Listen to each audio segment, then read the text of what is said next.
सौंपी गई है और रिपोर्ट में क्या कुछ कहा गया है? निश्चित तौर पर यह चर्चा अब शुरू हो गई है और राजनीतिक हलकों में इस बात के जो अब तक कयास लगाए जा रहे थे, अब कुछ राजनीतिक दल के द्वारा अब उस पर मुहर भी लगाने शुरू कर दिए गए हैं कि जो मुख्यमंत्री हेमंत सोरेन है उनकी सदस्यता जा चुकी है। हालांकि अगर आप कहें औपचारिक रूप से इसकी अभी कहीं से भी कोई मुहर नहीं लगी है, कहीं कोई घोषणा नहीं हुई है। राज्यपाल रमेश बैस जब 2:30 बजे राज्यपाल रमेश बैस के रांची पहुंचने तक का इंतजार करना होगा, क्योंकि रिपोर्ट उनके पास ही भेजी गई है और वही औपचारिक तरीके से इस रिपोर्ट में क्या कहा गया ये रखेंगे।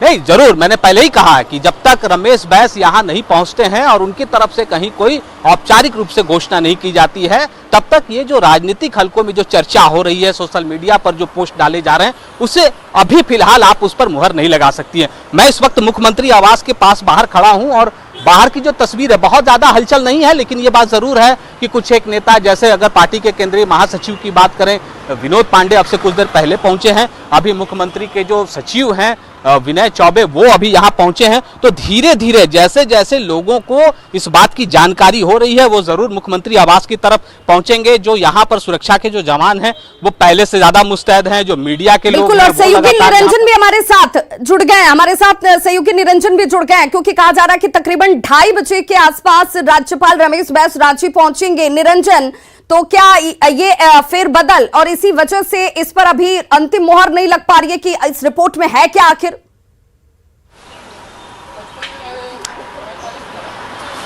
देखिए, इलेक्शन कमीशन ऑफ इंडिया ने पूरी रिपोर्ट की तहकीकात के बाद, पूरी रिपोर्ट को रीड करने के बाद उन्होंने राज्यपाल को सौंप दिया है। अब पूरी का पूरी जो सियासत है, झारखंड की जो सियासत है, सत्ता पक्ष विपक्ष की निगाहें राजभवन पर टिकी हुई है। 11:55 पर इंदिरा गांधी एयरपोर्ट से उनका फ्लाइट है और 2:30 बजे के करीब बिरसा मुंडा एयरपोर्ट पर यहाँ लैंड करेगा। अब देखा जाए तो अगर हम सिनेरियो की बात करें, उनके परिवार की बात करें, तो परिवार में भी आंतरिक कलह है। उनकी जो भाभी दुमका की जामा की जो सांसद है और उनके भाई जो बसंत सोरेन दुमका के सांसद हैं, उन पर भी 29 तारीख को आरोप लगा हुआ है। वहीं दूसरी ओर कई बार मुखर होकर के उनकी भाभी सीता सोरेन ने ही अपनी पार्टी के खिलाफ, अपने परिवार के खिलाफ एक लगातार मंच पर ही बगावत की है और उन्होंने एक मोर्चा भी बनाया था दुर्गा सोरेन के नाम से।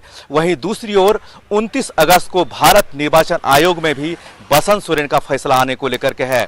कुल मिलाकर के देखें तो 20 अगस्त को जिस तरह से मुख्यमंत्री आवास पर बैठक हुई थी, उसमें सोर्सेज क्या कह रहे हैं निरंजन? सोर्सेज क्या कह रहे हैं? खनन लीज आवंटन संबंधी ऑफिस ऑफ प्रॉफिट मामले में जो रिपोर्ट सौंपी गई है, उस रिपोर्ट में क्या कुछ हो सकता है? कोई सोर्सेज, किसी तरह की कोई जानकारी सामने आती हुई?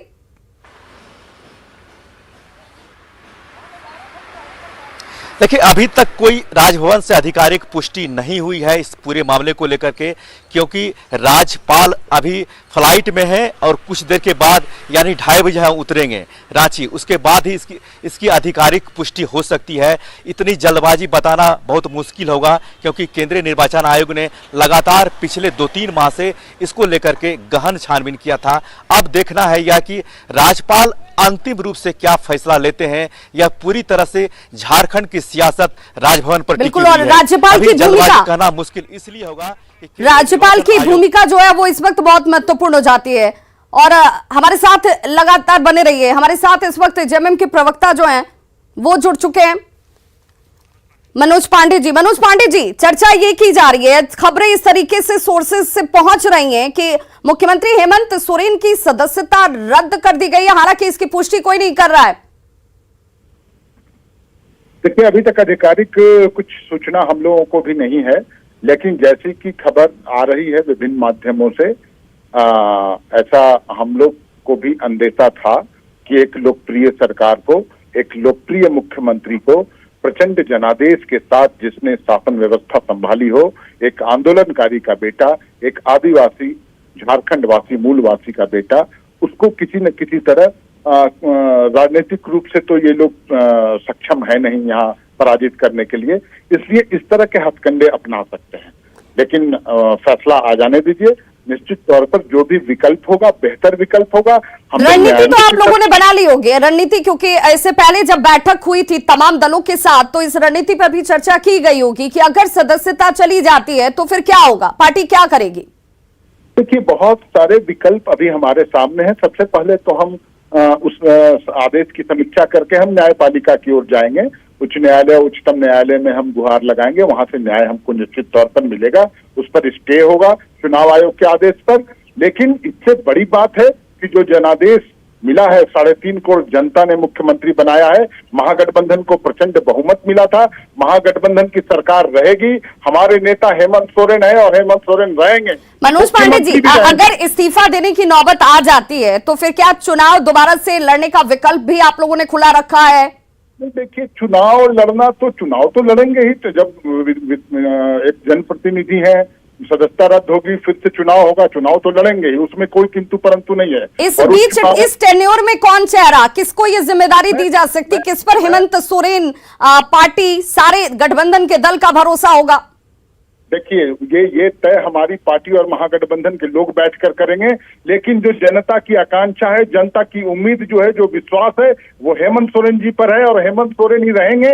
विधायक रहना नहीं रहना मुख्यमंत्री बनने के लिए आवश्यक नहीं है, मेरा व्यक्तिगत विचार है। और पूरे झारखंड की जनता अपील करेगी मुख्यमंत्री महोदय से कि वो इस्तीफा देते हैं, उसके बाद पुनः मुख्यमंत्री का पद संभालें, क्योंकि पूरे झारखंडी अस्मिता का सवाल है। लेकिन नैतिकता की बात भी तो उठेगी ना मनोज पांडे जी? नैतिकता? आप किस नैतिकता की बात कर रहे हैं? जरा केंद्रीय गृह मंत्री से पूछिए, 120 का मुलजिम है, वो इस्तीफा दिए हैं क्या? किस नैतिकता की बात करते हैं भारतीय जनता पार्टी के लोग? देखिए, नैतिक मनोज पांडे जी, आपका भी तजुर्बा है, आप भी इस बात को जानते हैं कि अगर एक शख्स गड्ढे में कूदता है या उसकी तरफ से कुछ गलत किया जाता है तो वही परिपाटी हर शख्स अपनाए, ये जरूरी नहीं है। राष्ट्रीय दल कहलाते हैं, पार्टी विद डिफरेंस कहलाते हैं। क्या इनका क्या चरित्र है? और हम वो ऐसा कोई काम नहीं करेंगे जो संविधान के विपरीत हो। हम संविधान के अनुरूप ही काम करेंगे और सरकार हमारी रहेगी, मुख्यमंत्री हमारे हेमंत सोरेन रहेंगे। सारी पार्टियां इंटैक्ट हैं आपके गठबंधन की?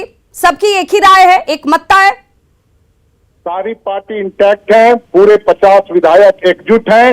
हो सकता है जरूरत पड़ने पर भाजपा के कुछ लोग आ जाएं हमारे साथ। किसी के साथ आप सब संपर्क में हैं? बहुत सारे लोग संपर्क में हैं, नाम का खुलासा नहीं किया जा सकता। अच्छा, मनोज पांडे जी, चूंकि चर्चा बहुत लंबे वक्त से चल रही है, जब से फैसले को सुरक्षित रख लिया गया था और अब तो बताया जा रहा है कि रिपोर्ट राज्यपाल को सौंप दी गई है, 2:30 बजे राज्यपाल पहुंचेंगे झारखंड यानी कि रांची। क्या इस बीच विकल्पों में कल्पना सोरेन भी शामिल है? देखिए, मैंने कहा कि महागठबंधन और हमारे पार्टी के नेता बैठक करके ये डिसाइड करेंगे। लेकिन जनता की आकांक्षा हेमंत सोरेन जी के साथ है, विश्वास हेमंत सोरेन जी के साथ है और उनको मुख्यमंत्री के रूप में सामने रखकर लोगों ने मतदान किया था।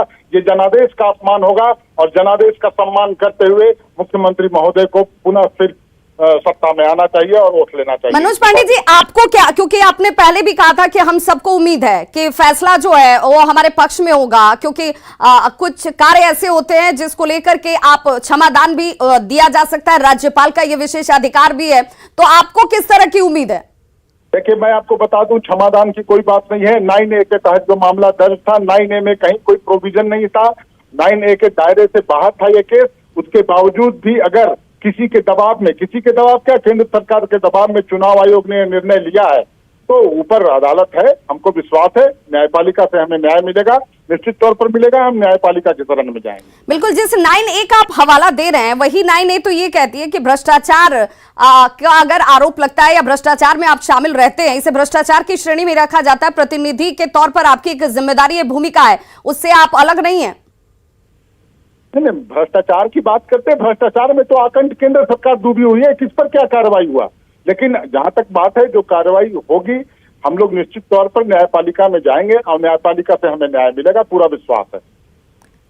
आप ये उम्मीद कर रहे हैं कि अगर फैसला पक्ष में आया तो बहुत अच्छा, अगर पक्ष में ना भी आया तो विकल्प हमारे सामने खुले और सबसे पहला विकल्प न्यायपालिका का है?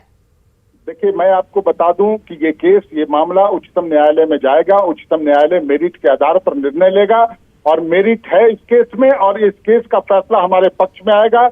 उच्चतम न्यायालय चुनाव आयोग के आदेश पर रोक लगाएगा, हमें पूरा विश्वास है, क्योंकि जनादेश बहुत बड़ी चीज होती है।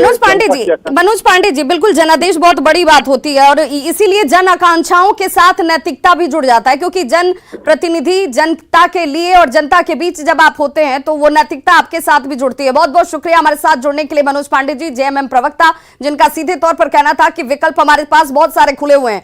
हालांकि खुलकर उन्होंने कुछ नहीं कहा, उन्होंने ये कहा कि इंतजार हम भी कर रहे हैं, खबरें कहीं कहीं से अपुष्ट तरीके से जरूर पहुंच रही हैं, लेकिन हम भी इंतजार कर रहे हैं राज्यपाल जो रिपोर्ट उनके पास पहुंची है उस रिपोर्ट में आखिर कहा क्या गया है।